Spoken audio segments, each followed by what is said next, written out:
오늘은 우리가 나누고자 하는 것은 3권 4장 스콜라 신학자들의 회개론. 여기서 이제 스콜라 신학자라고 하면은 중세 신학, 중세 시대 때는 어떻게 회개하였느냐. 그러면 우리가 나눴던 거는 이겁니다. 믿음으로 말미암아 뭐가 온다? 중생과 회개. 한마디로 믿음으로 말미암아 우리가 거듭나는데 어떻게 하나님 앞에 회개할 때, 한마디로 하나님 앞에 회개한다는 건 내 죄를 고백하고, 그와 더불어서 이제는 누가 내 죄를 사해준다? 우리의 중보자인 예수 그리스도만이 나의 모든 죄를 사해준다라는 그 믿음 가운데 우리가 회개할 때 뭘 얻는 겁니까? 중생을 얻어요. 그러니까 이 회개는 뭘 우리에게 발생시키냐면 우리의 모든 죄를 죽이고, 또 내가 이제는 예수 그리스도의 십자가의 의 가운데서 살아나게 합니다. 이제는 이걸 옛본성은 어떻게 합니까? 죽입니다. 그리고 나서 우리가 살아난다. 이제는 새로운 본성이 우리에게 생겼습니다. 예수 그리스도의 십자가의 은혜로 말미암아 이제는 우리가 의 가운데 살아난다. 그러니까 우리의 회개는요, 죽이고 살리는 겁니다. 그러면서 중요한 거는 내가 회개한다라고 할 때는요, 뭐냐? 내가 어떤 존재인지를 깨닫는 거예요. 한마디로 내가 무언가를 회개한다라면은 내가 죄인이든지, 맞죠? 큰 악 가운데 빠져 있을 때, 이건 내가 잘못이구나. 그걸 깨닫는 거예요. 한마디로 내가 죄인임을 깨닫지 못하면 회개할까요, 이 사람이? 안 합니다. 왜요? 나는 죄가 없는데 회개할 게 뭐가 있어? 없어요. 그러니까 내가 회개한다라고 하는 거는 내가 죄인입니다. 나는 악 가운데 빠져 있습니다. 그 놀라운 비참함이 나를 때릴 때, 봐요? 그 비참함이 나의 지성을 강타할 때 어디에 통회하게 됩니까? 성경은 분명히 말합니다. 너희 옷을 찢지 말고 뭘 찢으라? 마음을 찢으라. 그러니까 한마디로 그 마음에 애통하는 마음이 차올라요. 나는 죄인이구나. 그러면 그 마음이 어떻게 한다?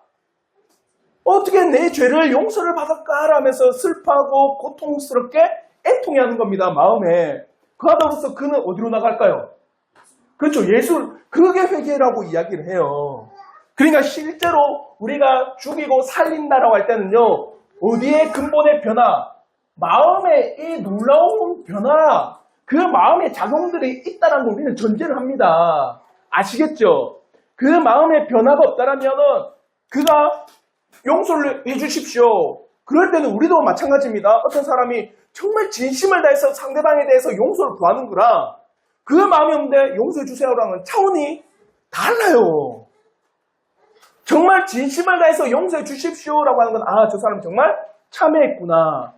저 사람이 정말 하나님 앞에 아니면 사람 앞에 진심을 다해 자신의 잘못을 뉘우치고 있구나. 근데 그런 게 없고 겉으로 요번에 그 대구인가? 보셨죠?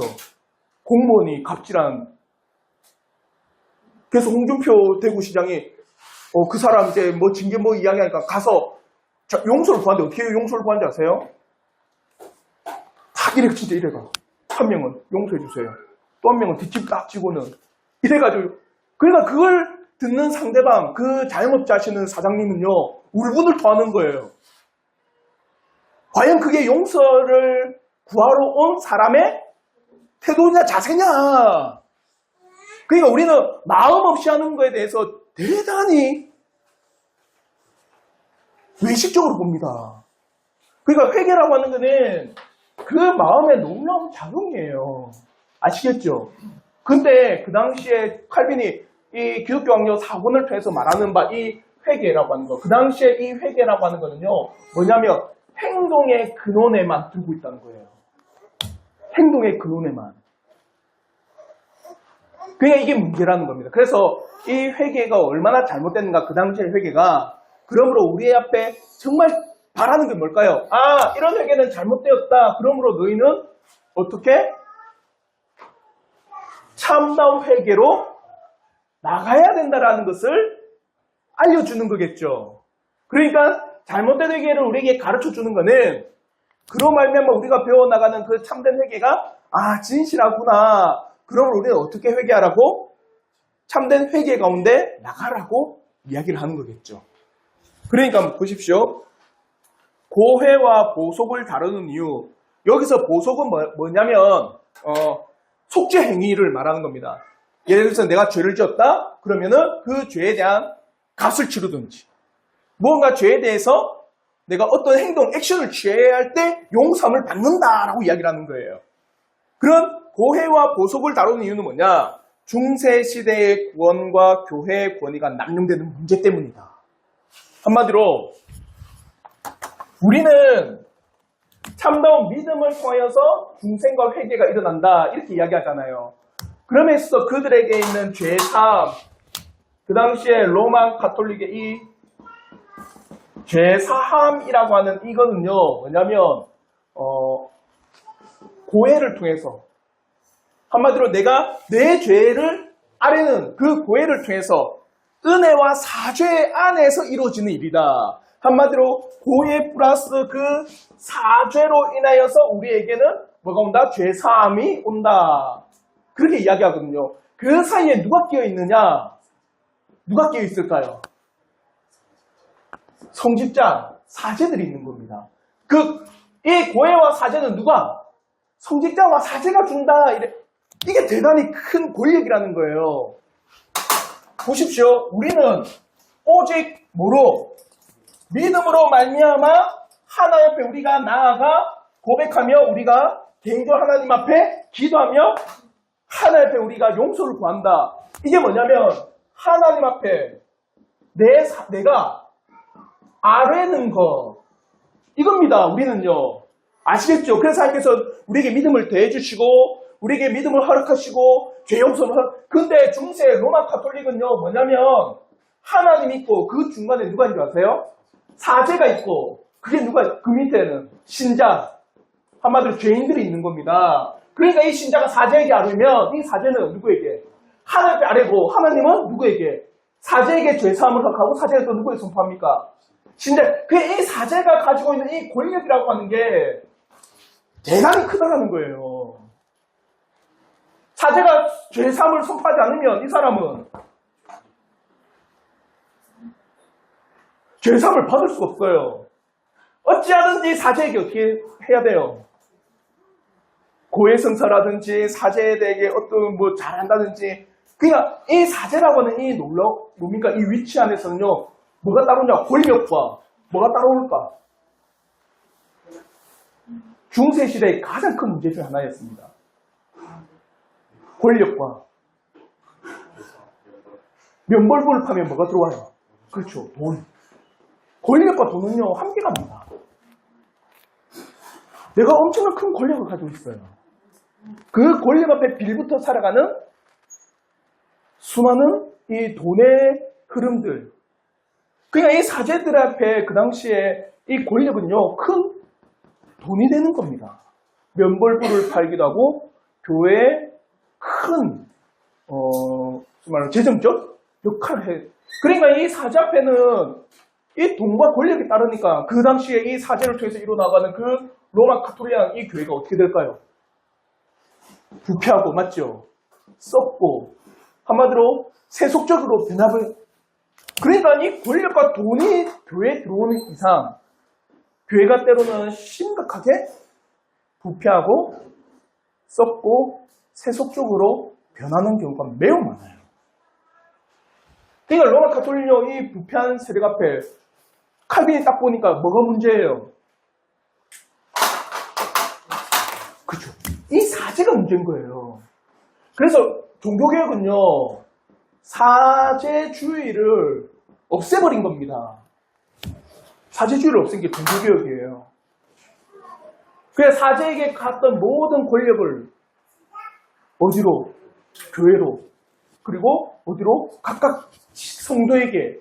그래서 그 성도가 직접적으로 하나님 앞에 아뢰고 하나님께서 그에게 직접 은혜를 베풀어 주신 놀라운 은혜들. 그렇다고 하면 사제는 오늘날 목회자에게 필요 없냐? 그게 아니라는 거죠. 역할을 이야기를 하는 거예요. 역할을. 그러니까 그런 교회의 권위와 그리고 교회의 권력의 남용의 문제가 심각하게 되던 그때 과연 그 죄사함이라고 하는 것이 이런 구조 가운데 있는 게 아니다. 하나 옆에 믿음 가운데 이 죄사함의 놀라운 은혜가 주어진 거지. 이런 사제를 중심으로 해서 그 사제를 통하여서 우리의 죄가 용서받고 죄가 올려지는 건 결코 아니다라는 것을 이야기하는 겁니다. 그러면서 1절부터 6절은 뭐라 하냐면 고해와 통해에 관한 스콜라 신학자들이 가르친 것, 그들이 주한 성경적 근거, 그들이 어디로부터 이 근거를 가져왔느냐라고 할 때는요, 여러분 많은 경우가 로마 카톨릭의 이 신학 어디로부터 기인한 줄 아세요? 그렇죠, 교부들. 근데 이 교부들로부터 신학이 기인했는데 그들이 교부의 신학을 언제 따랐느냐? 변질돼 버린 거예요. 온전히 따르지를 않았어요. 교부의 신학도 몰랐고 교부들이 주장하는 그 근거가 뭔지를 몰랐어요. 그게 칼빈이 개혁을 일어남에 있어서 그 종교회를 딱 본 결과가 너무나도 무식하다는 걸 본 겁니다. 그게 칼빈이 로마 카톨릭의 모든 신학자들 하면은 그 당시에 뭐 유명한 사람들이 와가지고 우리의 교부는 이렇게 말했다고, 그래서 우리의 주장은 합당하다 할 때 칼빈은요, 그 당시에 딱 와서 당신이 말한 교부가 말한 그 책은 몇 페이지 몇 줄에 그 내용이 있다고 보라고 일일이 다 지적한 거예요. 그래 당신들이 인용하는 그 교부의 말씀은 다 틀렸다고 이야기한 겁니다.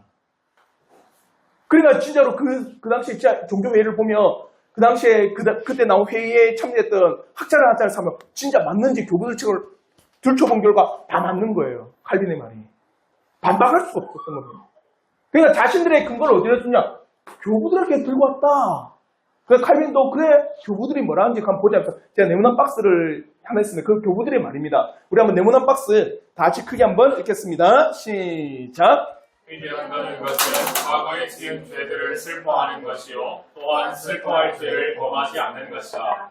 회개란 과거의 악행에 대해 애통하는 것이요 또한 애통할 악행을 다시는 범하지 않는 것이다. 스스로 범하였음을 뉘우치는 행위에 대해서 슬퍼함으로 자기 자신에게 보복하는 것이다. 스스로 범하였거나 스스로 동의한 악행에 대한 마음의 슬픔이요 영혼의 쓰라림이다. 이 구절 가운데서 여러분 틀렸다라고 할 수 있는 게 있습니까? 여러분 자세히 볼 때 이거는 목사님 제가 볼 때는 합당하지 않는 것 같습니다. 한번 찾아보세요. 나의 분별력은 어느 정도인가? 틀렸다라고 할 만한 구절이 있어요?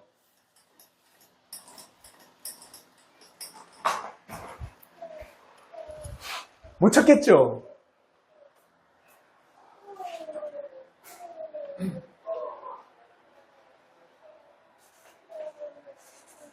이 말은 맞아요. 여러분이 지금 읽은 이 말은 맞는데 중요한 게 이겁니다. 자요, 교부들이 한 말은 맞아요.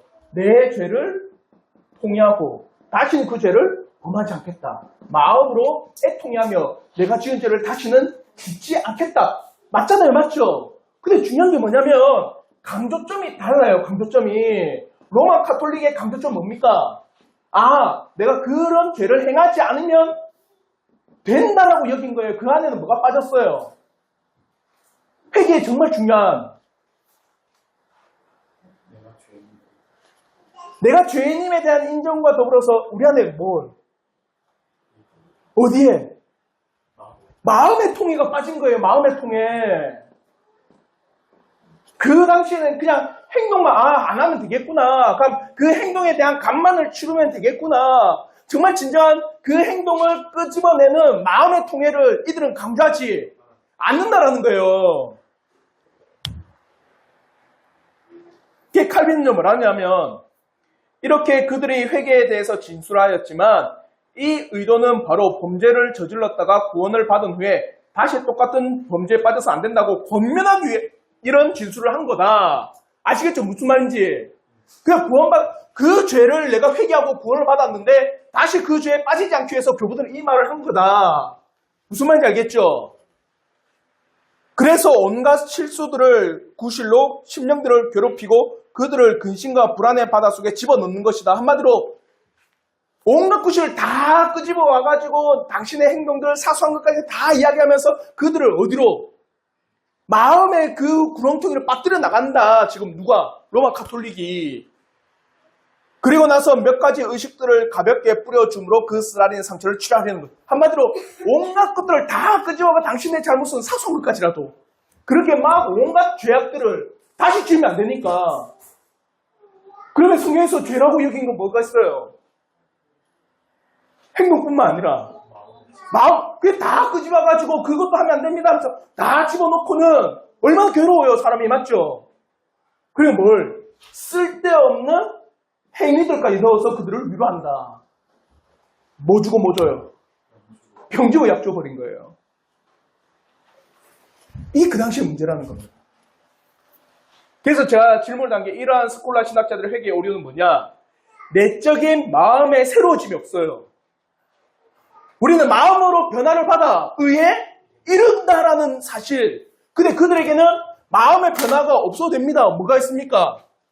행동, 갖가지 오류적인 행동들을 그들에게 다 집어넣어주면 그들은 그걸 통해서 나는 죄용삼을 받았다. 근데 실제로는 뭐가 안 변했어요? 그 마음이 안 변한 거예요. 이게 오류라는 겁니다. 그래서 또한 그 시대의 회개에는 뭐라고 하느냐? 마음의 통해, 입술의 고백, 행위를 통한 보소. 이 세 가지를 필수다라고 이야기를 합니다.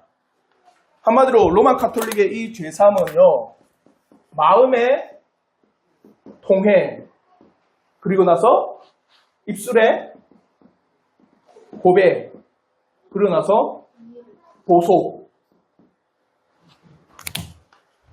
이게 회개의 세 가지 특징이다. 이렇지 하지 않으면 회개가 아니다. 마음의 통해, 인정. 맞죠? 마음의 통해 인정입니다. 근데 입술의 고백은 뭘까요? 입술의 고백은 뭘까? 이게 고해인 거예요. 그 고해를 통해서 보소. 교회 청소를 며칠 한다든지, 교회 봉사를 며칠 한다든지, 교회에 이런저런 잡다한 일들을 해나간다든지, 아니면은 뭐 돈을 준다든지, 헌금을 한다든지. 그러면서 뭡니까? 회개가 이루어졌다라고 이야기하는 거예요. 이걸 필수라고 여겨요. 그러니까 마음의 통해를 가진 자는 뭘 해야 됩니까? 고해를 해야 돼요. 고해를 했다면 뭘 해야 돼요? 보속을 해야 됩니다. 그걸 하지 않으면 그들을 죄 사함을 받을 수가 없다고 여겨요. 그러면 제가 질문을 또 다른 게, 이러한 합당한 마음의 통해를 하여야 죄 사함을 이룰 수 있다고 하는 이 로마 가톨릭의 오류는 뭐냐? 뭘까요? 로마 가톨릭은요, 통해를 죄 사함을 받기 위한 첫걸음이다. 그러면서 그것도 합당한 통해를 해야지만 당신들이 그 고해와 합당한 그 일들이 진행돼야지만 당신의 죄가 용서를 받는다. 이렇게 이야기하거든요. 그에 대한 오류가 뭘까요? 믿음이 빠졌다. 또 오류는 뭘까요? 합당한 통해라고 하거든요. 어느 정도의 통해? 그것만 주고는 어느 정도 크기일까요? 어느 누구도 합당한 통해를 할 수가 없다라는 거예요. 한마디로 자기가 명확하게 알 수 없다라는 겁니다. 합당한 통해가 어느 정도인지, 합당한 통해가 어느 정도의 규모인지, 어느 크기인지, 어느 높이인지, 어느 길이인지, 어느 깊이인지, 과연 누가 합당한 통해를 이야기할 수 있느냐? 그 다음으로 또 오류가 있습니다. 합당한 통해, 사람이 거짓된 슬픔을 할 수 있을까요? 못할까요? 잘합니다. 그러니까 그것만 보더라도 합당한 통해라고 여겨버리는 거예요. 기준이 누구에게 있어요? 그래서 나에게, 사람에게 있는 거예요. 아시겠죠? 이게 제일 큰 오류입니다. 그러면 칼빈은요, 통해는 죄사함의 원인이 아니다. 회개가 없으면 죄사함이 절대로 있을 수 없다는 것은 인정한다. 그러나 우리는 회개가 죄사함의 원인이 아니라는 사실을 분명히 해야 한다. 죄사함의 원인은 뭡니까? 회개입니까? 내가 회개했기 때문에 죄사함을 얻어요? 믿음입니다. 죄사함은 오직 믿음이에요. 누구에 대한 믿음? 예수 그리스도에 대한 대속의 믿음이에요. 내 죄를 예수께서 사하셨다. 그 믿음이 나의 죄를 용서하는 거지. 그래서 우리가 회개하는 거지. 내가 회개했다? 내가 죄 용서 뭔가 구원받았다가? 아니라는 겁니다. 원인이 아니에요. 근데 그들은 그걸 원인으로 삼고 있다는 거죠. 내가 핵심이 아니라 긍휼과 자비가 핵심입니다. 그러면서 이 페이지에 고백에 대한 스콜라 신학자의 헛된 주장. 고백이란 사제에게 가서 자신이 지은 죄에 대해서 공개적으로 인정하는 행위다. 한마디로 입술의 고백은 고해. 한마디로 이거 우리가 잘 알죠? 고해성사. 카톨릭의 고해성사. 사제에 가서 입술의 고백이 바로 고해이다. 그러면서 중세시대 때는 고백이 신적 권위로 명령된 것이라 주장한다. 한마디로 그럼 이 고해성사가 어디로부터 왔느냐라고 하니까 그들의 주장은 뭡니까? 이 고해와 고백성사는 누구로부터 왔다?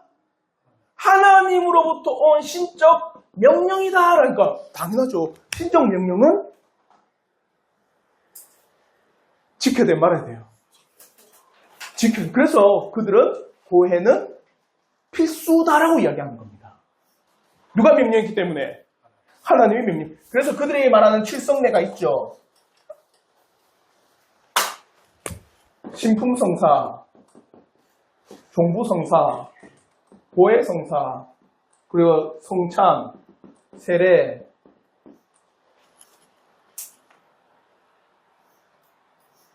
일곱 가지.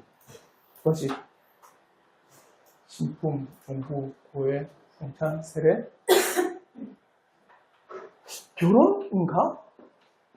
결혼도 어떡하나? 한번 검사 한번 해보세요. 일곱 가지 뭔지. 하나 뭐지? 근데 신품은 뭔지 아시죠? 우리 안수식, 목사 안수식하든지 신부 안수식하는 그런 종부성사는 뭐냐? 죽기 전에 뭘 받는 거? 세례나 합당하게 그를 행하는 것. 그리고 고해는 이거고, 그리고 성찬, 세례 우리가 아는 거고, 결혼식도 그들은 성례 중에 하나라고 여깁니다. 맞을 거예요. 견진성사. 성혈성사. 그게 성찬입니다. 예. 그리고 결혼성사. 맞죠. 결혼성사. 그 견진성사. 아마 견진성사가 그건가? 세례명. 그래, 세례명 주는 걸 아닌가? 견진성사? 다 까먹었네. 성령께서 이렇게 은혜를 베풀어 주시는 걸 행위. 아무튼 이 일곱 가지입니다. 이걸 누가 명령했기 때문에? 하나님이 명령했기 때문에 지켜야 된다고 이야기하는데 우리는 뭡니까? 오직 뭐? 믿음. 그래, 우리에게는 성례는 뭐가 있습니까? 세례와 성찬. 그렇죠. 세례와 성찬만이 누가 명령한 거다? 하나님이 명령한 거기 때문에 우리는 반드시 지켜야 된다라고 이야기를 하는 겁니다. 그러니까 그들이 말하는 고해, 이 고백성사, 고해성사의 근원은 하나님으로부터 우리에게 왔기 때문에 우리는 반드시 지켜야 된다. 과연 그런가? 이제 의문을 가져야 됩니다. 그러면 그들이 말하는 이 고백의 기원은 어디 있냐 할 때 쭉 이번에 보면 7절부터 8절에 비밀의 고백의 기원에 대한 증거, 로마 가톨릭의 고백의 기원이 그러면 정말 하나님께서 그들에게 명하여서 지키라고 하셨느냐? 칼빈이 딱 보인 거 언제 일어났다는 거예요? 고백성사는. 로마 가톨릭과 같이 그것이 필수적인 것이라고 선포한 것은 교황 인노켄티우스 3세 그의 고백의 행위를 필수적으로 부과했다. 한마디로 인노켄티우스 3세가 선포했고 언제? 라테란 공의회 때 그것이 인정됐다. 불과 언제입니까? 300년 전에 그것이 이루어졌는데 어디 하나님께서 그들에게 명령하여서 하라고 하셨느냐 이거예요. 그러니까 칼빈이 말하고 그 당시 종교개혁에 말했던 이 고해성사 그들을 로마 가톨릭은 이거에 대한 그 근거 그 증거는요 성경과 더불어서 또 누구? 하나님의 명령이다 이래 이야기했거든요. 근데 칼빈이 딱 보니까 그래? 하나님의 명령은 반드시 지켜야 되거든요. 맞잖아요. 근데 그걸 조사해 보니까 이제 인도 켄티우스 3세가 공포하고 언제 라테란 공의회 때 선포해서 이것을 필수적으로 여기에 만들었다. 1200년에. 그러니까 1517년 종교개혁 때는 300년 전에 그것이 이루어졌는데 무슨 하나님이 명령해서 하라고 한 거냐라고 이야기를 한 거예요. 누가 제정한 겁니까? 사람이 제정한 거죠. 사람이 제정한 건 성례일 수가 없습니다. 그래서 라테란 공의회 때는요, 남녀 양성 모두 1년에 한 차례씩 자기들의 사제들 앞에서 그동안 지은 모든 죄를 고백하도록 명령했다. 이렇게 이야기해요. 이게 칼빈은 기독교 아니에요. 이 부분을 여러분 오늘 집에 가셔서 그 4권 7, 8절 보면 재밌는 말이 있습니다. 칼빈이 그래 라테란 공의에서 남녀 양성 모든 사람은 1년에 한 번씩 누구에게 사제에 가서 무조건 죄를 고백해야 한다. 명령이다. 라테란 공의에 땅땅땅 때렸어요. 그러니까 어떤 사람은 그런지요? 나는 남성이기 때문에 안 한다. 나는 여성이기 때문에 안 한다. 라테란 공의회 때는 남녀 양성이라고 하지 않았느냐. 그 당시의 기록입니다. 그러니까 나는 남녀 양성이 아니다. 나는 남성이지. 무슨 나에게 남녀 양성이냐. 그런 식으로 해서 이걸 또 풀어 쓴 사람도 있습니다. 조롱으로. 무슨 말인지 알겠죠? 그래서 오늘 기록에 나와 있습니다. 그냥 라테란 공의회 때 고해 성사가 명령으로 지켜지기 시작한 겁니다. 그러면 칼빈은요, 이런 일들에 대해서 교황과 그의 사꾼들이 떠드는 것과 같이 죄를 고백하라고 강요하는 이 법이 그리스도께서 제정하신 것이 아니라는 사실은 분명하다.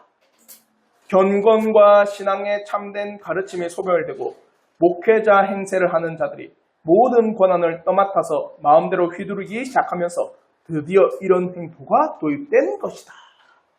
사제들의 권한을 높이기 위해서 목회자들이 마음껏 떠들기 위해서 그들에게 모든 권한을 다 넘겨주기 위해서 이러한 명령이 생기게 된 것이다. 그러면 크리소스톰은요, 고백하지 말라고 합니다. 크리소스톰은 또 교부입니다. 크리소스톰은 교부로서 그 당시의 문제를 이야기를 해요. 제 네모난 박스인데, 네모난 박스 우리 다 같이 크게 한번 읽겠습니다. 시작! 여러분의 죄를 이야기해서 씻어버리십시오. 여러분이 지은 죄를 어느 누구에게도 말하기가 부끄러우면 여러분 자신의 영혼에게 날마다 반복하여 구하십시오. 여러분의 동료, 시종에게 고백하라고도 하지 않습니다. 그들이 여러분을 욕할 수도 있기 때문입니다. 그 죄들을 치료하시는 하나님께 구하십시오. 침상에 누워서 여러분의 죄를 고백하여 여러분의 양심이 날마다 그 잘못한 것들을 시인하게 하십시오. 자, 크리소스톰은 여러분의 죄를 고백하라고 합니까? 사람에게? 누구에게 하랍니까? 하나님에게. 근데 재밌는 게 있습니다. 여러분의 죄를 이야기해서 씻어버리십시오. 이야기해서 씻어버리래요.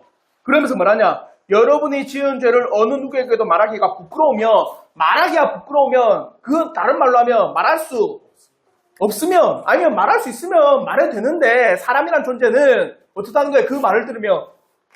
그렇죠. 뒤에 가서, 야, 걔가 그랬대. 이런 일들을 발설하니, 이게 매우 건덕이 되지 않는다. 그래, 없애버리고 싶었대요. 차라리 그렇게 고백하고 싶으면 누구에게? 내 영혼에게. 또 누구에게? 하나님 앞에 그래, 고백을 해라. 그 이야기를 한 겁니다. 로마 카톨릭이 말하는 하나님도 그 증거도 거짓이요. 그와 더불어서 교부들로부터 이 고백이 왔다라고 하는 그 자체도 거짓이라는 거예요. 아무런 근거가 없습니다. 고백 성사는요. 어떠한 근거도 없어요. 근데도 불구하고 이 고백 성사를 그들이 성례 필수로 여긴다면 그것은 하나 옆에 복음을 회방하는 것이고 구원을 회방하는 일이 되어버린 거예요.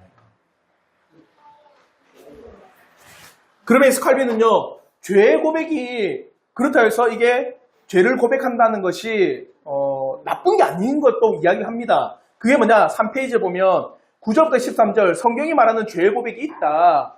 성경도 죄를 고백하는 걸 이야기를 하고 있거든요. 핵심은 그겁니다. 뭐냐? 하나님 앞에 죄를 고백할 뿐만 아니라 사람 앞에서도 죄를 고백하는데 그건 공적인 고백이에요. 우리가 공적인 죄의 고백을 하죠. 언제 합니까? 주일 예배 때. 맞죠? 하나님 앞에 공적으로 고백하면서 우리의 죄를, 그리고 때로는 그렇게 합니다. 칼빈은 이 죄의 고백에 대해서 사람에게도 고백을 할 수도 있다고 해요. 그 고백을 하는 이유는 뭐냐? 뭘까요? 그래서 집사람이 저한테 죄를 고백했어요. 그럼 저 사람 이러면서 제가 이제 그걸 봐도 송리자매에게 우리 뭐 종우 형제에게 아니면 우리 영민 형제에게 막 우리 집사람 그랬대. 그러기 위해서 죄를 고백해야 돼? 그럴까? 고백하지 마요. 그러면서 그 사람이 고백할 수 있는 건 뭐냐? 나의 연약함을 고백하고, 그러면 이제 공동체는 그 연약함을 수용하고, 받아들이고, 함께 막 위해서 기도하기 위해서이다. 그러기 위해서 때로는 각 개인에게 고백할 수도 있다라고 해요. 이렇게 되려면요, 그 공동체는 어떤 공동체가 돼야 돼요? 그죠? 성숙해야 됩니다. 아시겠죠? 그 성숙한 공동체가 아니고서는 때로는 그 고백이 매우 부작용을 일으킬 수 있다는 거예요. 그래서 이런 고백 또한 뭡니까? 공적으로 할 때도 칼빈은 질의, 어디에서? 교회적 질의를 이야기를 합니다. 알겠죠? 고백을 할 수 있지만 우리 하나님 앞에 하는 걸 최우선이다. 그와 더불어 사람에게도 고백을 할 수 있지만 그것은 뭐냐? 그 사람의 허물을 들춰내고 그 사람의 허물을 온 만방에 펼쳐내서 그 사람을 부끄럽게 만드는 게 아니라 그 사람의 연약함을 우리가 인정하고 그 사람의 연약함을 위해서 공동체에 함께 기도하고 함께 그들을 세워나가기 위해서 개인적으로 고백할 필요가 있다. 그러나 좀 더 공적으로 하기 위해서는 뭐가? 교회적으로 공적인 질의를 통해서 그 고백, 죄에 대한 고백을 다룰 필요가 있는 것이다. 그걸 이야기를 하는 겁니다. 매우 성숙한 공동체죠. 정말 저는 우리의 믿음의 공동체로 한다면 각각의 그 연약함을 인정할 줄 압니다. 그래서 하이델베르 의리문답에도 그런 이야기합니다. 내 부모를 공경하라. 그 부분에서 부모의 범위는요, 나를 가르치는 모든 사람이 부모다라고 이야기하거든요. 그 가운데는 직장 상사도 있을 수 있고, 오늘날에 우리의 육신의 부모도 있을 수 있고, 그러므로 내 선생님, 그들 수 있고, 목회자도 될 수 있고. 그리고 칼빈은, 하이델베르 의리문답은 뭐라냐? 부모의 과오도 있다. 부모가 다 100% 완벽하진 않잖아요. 완벽한가요? 완벽하지 않거든요. 그러면 그 부모의 완벽하지 모습을 통해서 자녀는 그 부모에 대해서 업신여기고 경멸히 여기면 된다, 안 된다? 안 된다라는 거예요. 그래서 그 부모의 과오도 자녀로서 인내하고 받아들이고 그 부모를 위해서 기도하는 것도 자녀의 합당한 의무가 된다고 이야기합니다. 때로는 목회자의 연약함도 보여요. 목회자의 실수도 여러분 목격할 수 있습니다. 그럴 때는 어떻게 해요? 그 연약함을 인정하고 함께 여러분의 연약함도 인정하고 함께 기도하고. 또 칼빈은 뭐라 하느냐? 이렇게 사람에게 고백할 때 이 사람이라고 하는 존재에서 많은 사람에게 차라리 당신의 죄를 정말 슬퍼하면서 당신의 죄를 들춰낼 때 참 재밌는 게 뭐냐? 죄를 들출 때요, 밝히 공개하잖아요. 그러면은 그 죄에 대해서 우리가 어떻게 하는지 아세요? 경계합니다. 정말 신기해요. 가만히 감추고 있는 죄는요, 계속해서 저지르는 경향이 있어요. 그 죄가 타인들에게 공개가 되잖아요. 그럼 그 죄에 대해서 경각심을 가집니다. 칼빈은요, 그래서 개인적으로 그렇게 고백을 할 때 누구에게 고백하는 게 제일 합당하냐? 누구에게 고백하는 게 제일 합당한지 아세요? 목회자에게 고백하는 게 제일 합당하다. 왜냐? 그들은 당신의 영혼을 책임지기 때문이다. 그럼 어떤 사람이랍니다? 아니, 그러면 이 사람이 목회자에게 고백하면은 그 중세 로마 가톨릭의 사람이 누구에게 고백하는 거? 사제에게 고백하는 거? 고해성사 아니냐? 맞을까요? 아닙니다. 로마 가톨릭의 이 사람에서 사제의 고백은 필수라고 여기는 거예요. 반드시 해야 된다. 그래야만 죄사함이 있다고 이야기하지만 이거는 필수가 아니다. 필수가 아니고 혹여나 고백을 하려고 한다면 목회자에게 고백하고 목회자가 당신을 위해서 기도하도록 해야 된다. 그걸 이야기하는 겁니다. 아시겠죠?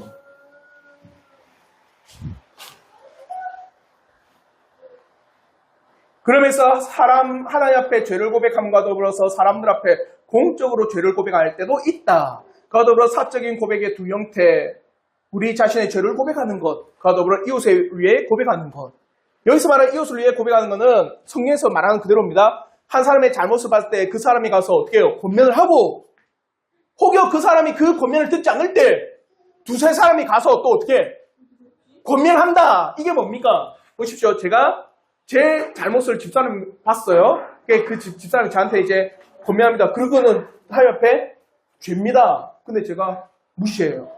뭐 그런 소리 하냐고 막 하면은 집사람이 이제 공적으로 누구에게? 만약 우리 교회가 소위 말하면 이제 잘못된 교회다. 그러면 누구에게 고백할까요? 장로를 와서 개인 두 명이서 와서 그 이야기를 합니다. 그럴 때 혹여 듣게 되면은 어떻게 해요? 그의 죄를 용서하고 받아들이고 연약함을 위해서 기도하고, 혹여 받아들이지 않으면 어떻게 하라? 외인과 같이 여겨라. 치리하라. 그거예요. 아시겠죠? 그러니까 이 우리 자신의 죄를 위한 고백과 이웃을 위한 고백, 이웃을 위한 고백은 그렇게 성경대로 그것을 진행하는 게 합당한, 공적인 질의를 하는 게 합당하다. 이게 성경대로 하는 회개고 죄의 고백이지, 그 당시에 로마 가톨릭의 죄의 고백은 성경의 근거도 없고 하나님의 명령도 없고, 그렇다고 교부들의 근거로 찾을 수 있느냐? 찾을 수가 없다. 그러니까 이 고백 성사는 결코 성경적인 것이 아니다. 아시겠죠? 그걸 이야기하는 겁니다. 그래서 키프리아누스는 뭐라느냐? 초대 교회의 고백의 형식도 이러하였다.